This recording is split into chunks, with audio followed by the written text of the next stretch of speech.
अशा प्रकारची या ठिकाणी संशय येतो आहे।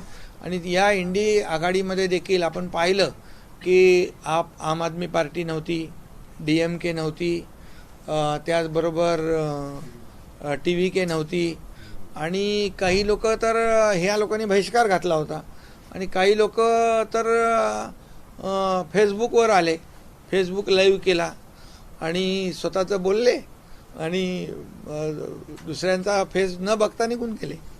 हे उद्धव ठाकरेबद्दल बोलताय सर तुम्ही? नाही, मला माहित नाही सर। एकीकडे फेसबुक लाईव्हवर आणि ऑनलाईनवर ठाकरे अर्धवट सोडून गेले बैठक। या बैठकीमध्ये महत्त्वाचा निर्णय घेतलेला आहे। या बैठकीमध्ये मी सांगतो, या लोकांचा सगळा मॉरल तुटलेला आहे, डिमॉरलाइज झालेले आहेत, आणि त्यामुळे हे गलित गात्र झालेलं इंडी अलायन्स आहे। फक्त मोदी द्वेषाने हे एकत्र आलेले आहेत, मोदी द्वेषाने पछाडलेले आहेत, आणि म्हणून जेव्हा तेव्हा उठता बसता त्यांना एकच प्रधानमंत्री मोदीजी दिसतात आणि त्यांच्यावर आरोप करत ते सुटतात। इथून पुढे एक महत्त्वाचा त्यांनी निर्णय घेतलेला आहे की दर 3 महिने त्यांना या देशाची प्रगती आवडत नाही। देशाची जी झालेली उन्नती आहे, देश पुढे चालला आहे, हे त्यांच्या पचनी पडत नाही। राहुल गांधी यांच्या नेतृत्वामध्ये देशभर आता बैठका घेतल्या जाणार, अशा इंडियाच्या पुढची बैठक हैदराबादमध्ये केली जाणार। राहुल गांधीचं नेतृत्व जे ते कितपत, आणि अजून राहुल गांधींनी असं पण म्हटलंय की पुढच्या वर्षभरामध्ये नरेंद्र मोदी पंतप्रधान पदावर नसतील। माझं त्यांना एवढंच सांगणं आहे, विचारणं आहे की नरेंद्र मोदी साहेब तर 140 कोटी जनतेच्या भरोश्यावर, आशीर्वादावर 1 वर्ष नाही, पुढचे कितीतरी वर्ष राहतील।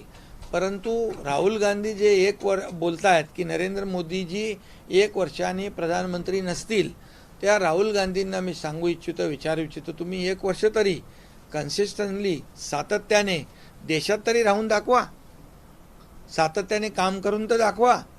मला वाटतं पवार साहेब पण त्यांच्याबद्दल बोललेले आहेत की त्यांच्या कामामध्ये सातत्य नाही, ममता दीदी पण बोललेले आहे त्यांच्या कामामध्ये सातत्य नाही।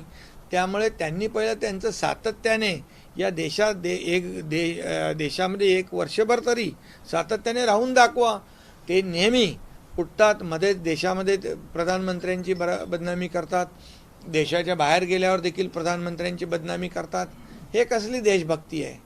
हा खरं म्हणजे देशाच्या विरोधातला देशद्रोह आहे। शिंदे साहेब, प्रश्न असा आहे की उद्धव ठाकरे आजच्या बैठकीला दिल्लीमध्ये आले नाही। चर्चा होती की मागच्या वेळी जेव्हा ममता बॅनर्जी नाराज झाल्या होत्या, त्या उद्धव ठाकरेंनी त्यांची समजूत काढली होती, अशी चर्चा होती।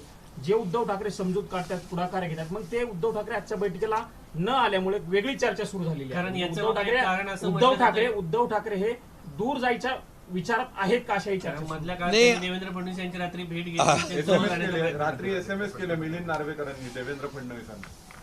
नाही, आता मी आपल्याला एकच सांगतो, हे निरुत्साह म्हणजे एक गलित गात्र झालेले लोक आहेत, आणि अतिशय पराभवाने झालेले जे पराभव आहेत, मगाशी मी सांगितलं की इंडिया अलायन्समध्ये आल्यानंतर पराभव होतो, हे अशा प्रकारचं त्यांना विश्वास निर्माण झालेला आहे, आणि म्हणून या बैठकीपासून काही लोक दूर झालेले आहेत। ममता बॅनर्जीचे खासदार कुठले, त्यांना ती भीती आहे की भविष्यात जर आपण अशा पद्धतीने बैठकीला आलो तर आपले खासदार देखील भविष्यात फुटू शकतात, म्हणून ते दुरून टाटा बाय बाय करतायत। काय म्हणतो आपण ते दुसऱ्याला काय सांगणे, ब्रह्मज्ञ हा,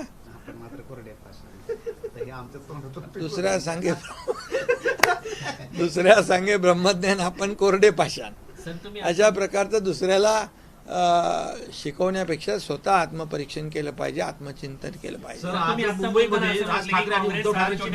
संपवतोय तुम्ही असं म्हटले की काँग्रेस हे छोट्या पक्षांना संपवतोय।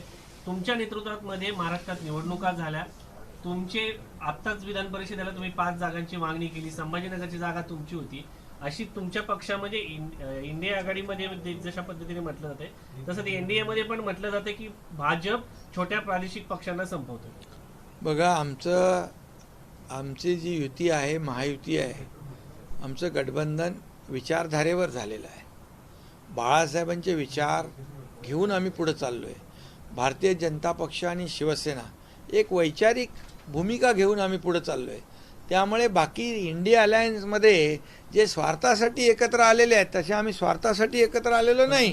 मला काय मिळालं, त्याला काय मिळालं, हे पाहण्याचं काम इंडिया अलायन्स करतात, आणि म्हणूनच आता एक एक पक्ष त्यांच्यातला बाहेर पडत चाललेला आहे. सर, मुंबईमध्ये बच्चू कडू म्हणाले, मुंबईमध्ये सर राज ठाकरे सर बच्चू कडू एक minute Marathi complete sir Bachchu Kadu असं इंडिया म्हणाले अलायंस की आज एक महत्वपूर्ण बैठक थी जिसमें सर, डीएम मराठी सर, में बच्चू- ना। अब्सेंट था और कुछ लोग डिजिटली ज्वाइन किए थे, तो आज लेकिन आप यहाँ पे दिल्ली में हैं, जो आपकी महत्वपूर्ण बैठक थी उसके बारे में भी बताइए। और इंडिया मैं आज हमारी 20 राज्य प्रमुखों के साथ बैठक थी और शिवसेना पूरे देश में सभी राज्यों में शिवसेना आगे बढ़ रही है और वहाँ के हमारे राज्य प्रमुख उनके साथ मेरी चर्चा हुई है संगठन बढ़ाने के बारे में, शिवसेना आगे बढ़ाने के बारे में। उनकी मांग थी कि मैं एक बैठक दिल्ली में लूँ, वैसी बैठक आज हुई है और निश्चित रूप से ये बहुत ही अच्छी बैठक हुई है और इससे शिवसेना आगे बढ़ेगी। लोगों के जो प्रश्न है उसको न्याय देने का काम जरूर करेगी। और आपने कहा कि कौन सी इंडिया अलायंस की बैठक हुई है, महाविकास आघाड़ी तो उधर कहते हैं, इधर इंडिया अलायंस कहते हैं। इंडिया अलायंस की बैठक जो है ये मैं एक ही कहूँगा कि ये इसमें कोई तालमेल नहीं है और अभी जो इंडिया अलायंस में जो शामिल हुए थे उसमें से AAP party, TMC party, RJD party, DMK party और UBT party, NCP, SP party, ये सब पार्टी पराजित हो गई है। अभी इतने वो फेल्योर हो गए हैं, इसलिए वो इंडिया अलायंस की से भी कन्नी काटने की कोशिश कर रहे हैं। इसलिए आप भी नहीं आ गए, डीएमके भी नहीं आई, वो टीवी की भी नहीं आई और कुछ लोग आए तो ऑनलाइन आ गए, फेसबुक लाइव आ गए, बोल के अपना फेस दिखा के गए, दूसरे का फेस बिना दे के चले गए। तो अभी ये काहे की इंडिया अलायंस है? ये इंडिया अलायंस नहीं, ये मॉरल टूटी हुई महाबिगाड़ी अलायंस है ये, मैं कहूँगा। और इनको सिर्फ इतना घमंड है, घमंडिया आगाड़ी कहूँ क्या मैं, इतनी घमंड है कि मोदी जी के बारे में अनाप शनाप बातें करते रहते हैं। देश को आगे बढ़ाने का काम मोदी जी करते हैं तो इनको ये हजम होता नहीं और इसीलिए वो बार बार मोदी जी के ऊपर आरोप लगाते हैं। लेकिन मैं इतना ही कहूँगा, कांग्रेस ने 100 आरोप लगाए मोदी जी पर। आज कांग्रेस की परिस्थिति क्या है? आज कहाँ है कांग्रेस? और जितने आरोप मोदी जी पर लगाएंगे उतने ये खड्डे में जाएंगे। लोग इनको, जनता जो खड्डे में डालेगी, 140 करोड़ जनता मोदी जी के साथ में है और वो मोदी जी के साथ में इसलिए पश्चिम बंगाल, आसाम में बड़े पैमाने पर एनडीए की जीत हो गई, भाजपा की जीत हो गई। ये लोगों ने उनको साथ दिया है। सर, मुंबईच्या संदर्भात एक अत्यंत और एक इसमें अभी कहा कि राहुल गांधी कहे उन्होंने एक साल में नरेंद्र मोदी ऐसा ही रवैया रहा तो नरेंद्र मोदी 1 साल में पंतप्रधान पद पर नहीं रहेंगे, ऐसा राहुल गांधी ने कहा। क्या मैं कहता हूं कि 2014 से पहले वाली बात देखो, कितने स्कैम हुए, कितने घोटाले हुए, 2G स्कैम, स्पेक्ट्रम घोटाले, चारा घोटाले, कोयला घोटाले, एक भी घोटाला बचा क्या? आज 2014 के बाद एक भी इल्ज़ाम लगाने की हिम्मत किसी ने की हुई है क्या मोदी जी पर? मोदी जी बेदाग है, इसलिए मोदी जी पर ये आरोप लगा रहे हैं। मैं इतना ही कहूँगा कि मोदी जी 1 साल नहीं, अगले कई साल प्रधानमंत्री रहेंगे, इस देश का नेतृत्व करेंगे, क्योंकि 140 करोड़ जनता उनके साथ है। मैं इतना ही कहूँगा, मैं इतना पूछना चाहता हूँ, जो आरोप लगा रहे राहुल गांधी जी, वो क्या 1 साल बराबरी, मतलब 1 साल कंटिन्यूस इस देश में रहेंगे? वो तो बीच बीच में उठ के प्रदेश जाते हैं, विदेश जाते हैं, वहाँ भी देश की बदनामी करते हैं, वहाँ भी मोदी जी की बदनामी करते हैं। तो ये तो उनके काम में कंसिस्टेंसी नहीं है। ये तो खुद शरद पवार जी ने कहा है, ममता दीदी ने भी कहा है। तो पहले तो उन्होंने आत्म परीक्षण करना चाहिए, आत्मचिंतन करना चाहिए मोदी जी पर आरोप लगाने से पहले। और मैं ये भी कहूँगा, देखिए ये मॉरल टूटे हुए लोग हैं, ये मोदी जी के से बहुत जलन है इनको, मोदी जी के काम से जलन है। देश के विकास को आगे बढ़ाने वाले प्रधानमंत्री मोदी जी, एक भी छुट्टी नहीं लेने वाले मोदी जी, इनसे जलते हैं लोग। ये जलन है। सर, और महाराष्ट्र ये जलन, ये उनको मैं कहूँगा कि ये जैसे कांग्रेस क्या कहती है, इंडिया अलायंस में आओ। अभी इंडिया अलायंस में आने के बाद आप पार्टी हार गई, टीएमसी पार्टी हार गई, आरजेडी पार्टी हार गई, डीएमके हार गई, यूबीटी हार गई, कितनी पार्टी हार गई। अभी ये सब पार्टियां इंडिया अलायंस से कन्नी काट रहे, भाग रहे। देखो आज आप पार्टी भी नहीं आई, डीएमके भी नहीं आई, टीवीके भी नहीं आई, यूबीटी भी नहीं आई। सर मुंबईच्या संदर्भात एक अत्यंत तो महत्त्वाचा प्रश्न आहे. ये जो है, ये आपको मैं बताऊंगा कि ये जो आरोप लगा रहे हैं, ये आरोप ये सरासर गलत है। और ये कितने भी एक साथ हो जाए, ये जनता ने उनको पहचान लिया है कि ये जनता के विरोधी लोग हैं। ये देश को हमारे सेना सीमा पर लड़ने वाले जवानों पर सवालिया खड़ा करने वाले, प्रधानमंत्री पर सवालिया खड़ा करने वाले ये देशभक्त नहीं है, सर, शेतकऱ्यांच्या ये कर्जमाफी- राष्ट्रभक्त नहीं है, ये देशद्रोह वाली बात करते हैं। सर, मुंबईच्या पाण्याच्या शेतकऱ्यांची संदर्भात एक अत्यंत कर्जमाफी- महत्त्वाचा हा, प्रश्न आहे. आहे. मुंबईच्या पाण्याच्या संदर्भात हिंदी झाला? केंद्रीय हा, सर, भूजल बोला. प्राधिकरणाच्या नियमामध्ये कठोर अंमलबजावणी करण्याच्या निषेधार्थ संपाची हाक दिलेली आहे. मुंबई वॉटर टँकर असोसिएशननी अनेकांना पाणी मिळणार नाही, अत्यंत मोठा प्रश्न आहे हा. त्यांच्याशी चर्चा केली जाईल, मुंबईकरांना पाणी मिळेल आणि त्यांची कुठली गैरसोय होणार नाही। हे काम जबाबदारी सरकारची आहे, आम्ही ती पार पाडू। सर, शेतकऱ्यांच्या कर्जमाफी देवाभाऊंचं केव्हापर्यंत प्रमोशन काय व्हावं, होणार आहे? देवाभाऊंचं कर्जमाफी प्रमोशन व्हावं आणि केव्हापर्यंत एकनाथ शिंदे मुख्यमंत्री व्हावेत असं कोण बच्चू म्हणतंय कडू म्हणाले. असं? बच्चू कडू म्हणाले. की देवाभाऊंचं प्रमोशन व्हावं आणि एकनाथ शिंदे मुख्यमंत्री व्हावे। हे बघा, आता बच्चू कडू काय म्हणाले याची मी माहिती घेतो आणि मग त्याच्यावर बोलतो। सर, शेतकऱ्यांची कर्जमाफी केव्हापर्यंत होणार? कारण की शेतकऱ्यांची कर्जमाफीचा निर्णय झालाय आणि त्याची प्रक्रिया सुरू झालेली आहे।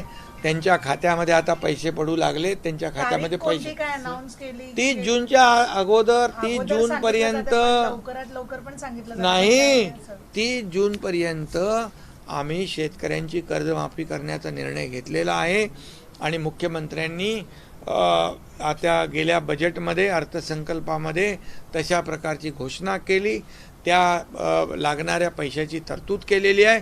त्यामुळे शेतकऱ्यांना वेळेवर कर्जमाफी होईल। राज ठाकरे आणि उद्धव ठाकरेंची आज भेट झाली. सर काय बोलणार? काय विरोधकांकडून असा काय आरोप बोलू? केला जातोय. अरे सर, ही या भेटी तुम्ही काय बघताय? जे कसं फेलियर बघताय झालं भेटीकडे? एका त्यांचं, काळी ज्यांना घरातून बाहेर काढलं होतं, हा. आता मग मी तेच सांगतोय, आता ज्यांना काही लोकांनी काय कसे वागले, आता तेच गळ्यात गळे घालतायत, चांगली गोष्ट आहे। विरोधकांकडून असा आरोप केला जातोय कर्जमाफी संदर्भात अटी शर्तीच्या माध्यमातून सरकार शेतकऱ्यांची फसवणूक करते आणि याला जो हे कोण विरोधक बोलतायत ना? विरोधकांनी जेव्हा महाविकास आघाडी सरकार जेव्हा कर्जमाफी केली त्यावेळेस 50,000 रुपये नियमित कर्ज फेड करणाऱ्यांचे 50,000 रुपये देण्याचा निर्णय झाला, ते त्यांनी दिले नाहीत। ते आम्ही सरकार, मी मुख्यमंत्री झाल्यानंतर दिलेत, त्यामुळे त्यांना बोलण्याचा अधिकार नाही। शेतकऱ्यांची बिलकुल फसवणूक करणारं आमचं सरकार नाही।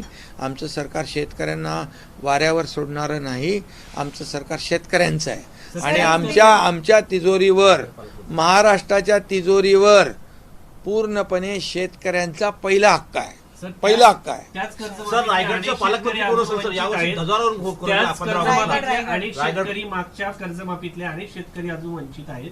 प्रत्येक अर्थसंकल्पामध्ये घोषणा झाल्या, त्याचा GR निघाला नाही आणि ह्या कर्जमाफीत त्यांना संधी दिली नाही। बिलकुल ज्यांची कर्जमाफी पासून वंचित आहेत त्यांच्या बाबतीमध्ये सरकार सकारात्मक निर्णय घेईल। सर, तुम्ही आता बोलताना सांगितलं की ह्या सरकारच्या काळामध्ये कुठलाही घोटाळा झाला नाही।